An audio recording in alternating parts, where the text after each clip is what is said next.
stood there small amongst the flames, village gone in sorrow's name.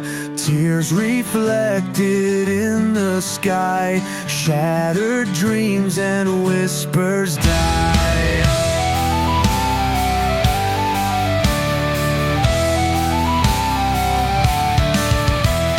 Smoke and ashes fill the air, memories lost in deep despair. She clutches dolls of vanished past in chaos where the shadows cast. Embers of yesterday burn the...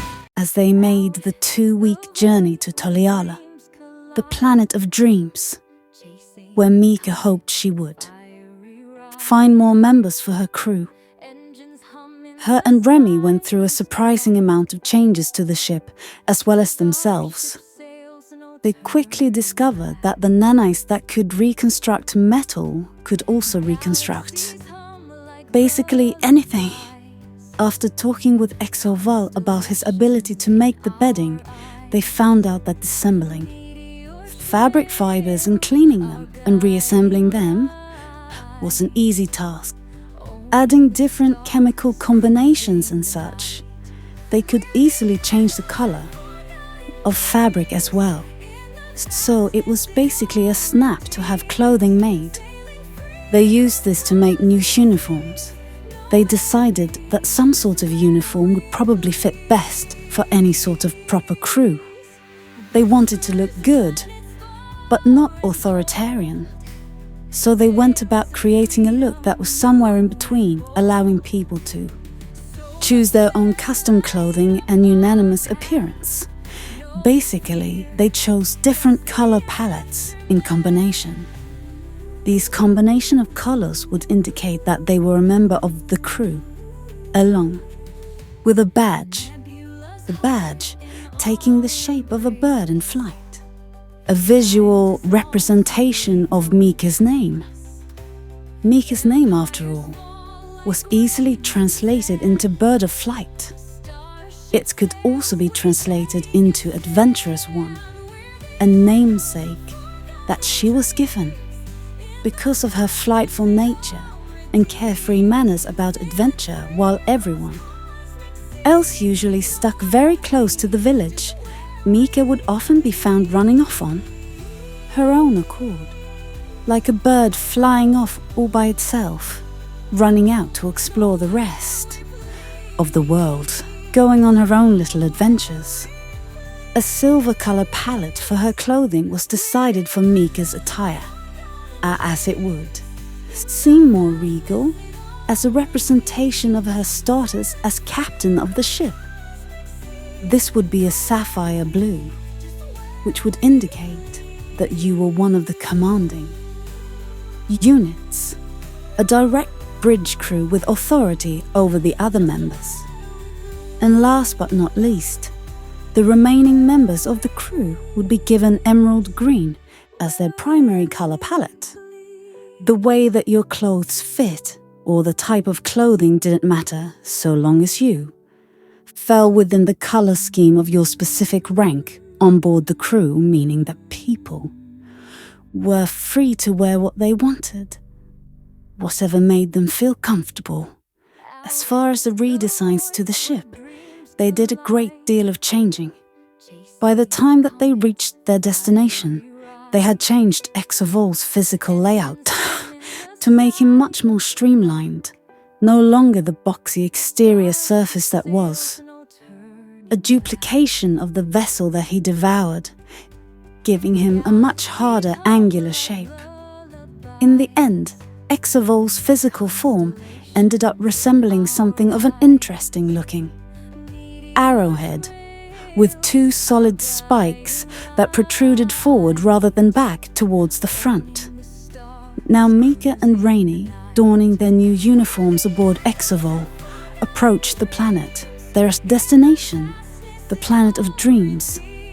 As Toliala appeared within view, in front of them on board the bridge, the vast assortment of colors, the planet itself showing a vibrant emerald green with specks of blue and orange and washes of gold for the forests.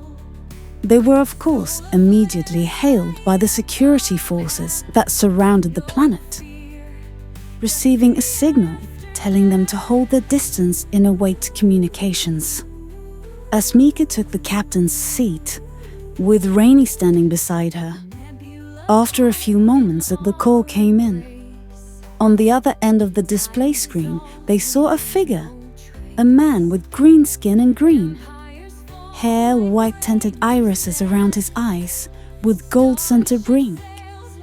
This is the Transit Authority for Toliala we would like you to designate the name of, your vessel, number of crew members, and your intentions here at Toliala. Hello, this is Mika, a captain of the starship Exoval. Our current crew numbers are 2, the captain, and a crew member in training. Rainy. We've come to Toliala in search of both work and crew members.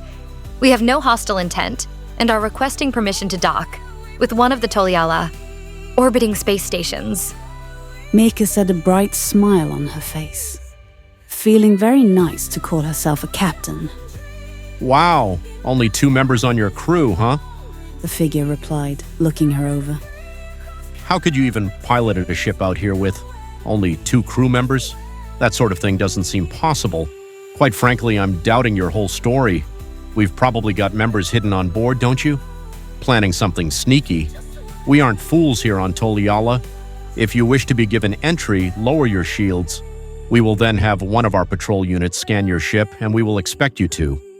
Allow one security unit on board to search the ship for any signs of nefarious activity. These are, after all, pirate-infested segments of space. If you are unwilling to comply, you may turn around and go the other way. The man said, looking very serious and intent. No, there's no problem. I'll comply. My shields are already down, so you're free to scan as you wish. I am opening my docking bay now, so any vessels that you wish to send may come freely. Mika said, pressing a few buttons, opening the docking bay of the ship, and it actually took them a great deal of time to get through customs. The security check was time-consuming, but they did manage to impress the people coming on board to check it over, as well as the individual who performed the scan on the ship, who, quite frankly, was having trouble making heads or tails of what was going on, as there was unexpected interference. And Mika had to explain that her vessel actually had a great deal of nanotechnology, which they, of course, found interesting.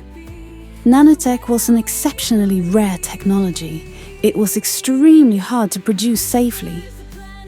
If produced incorrectly, it could run amok.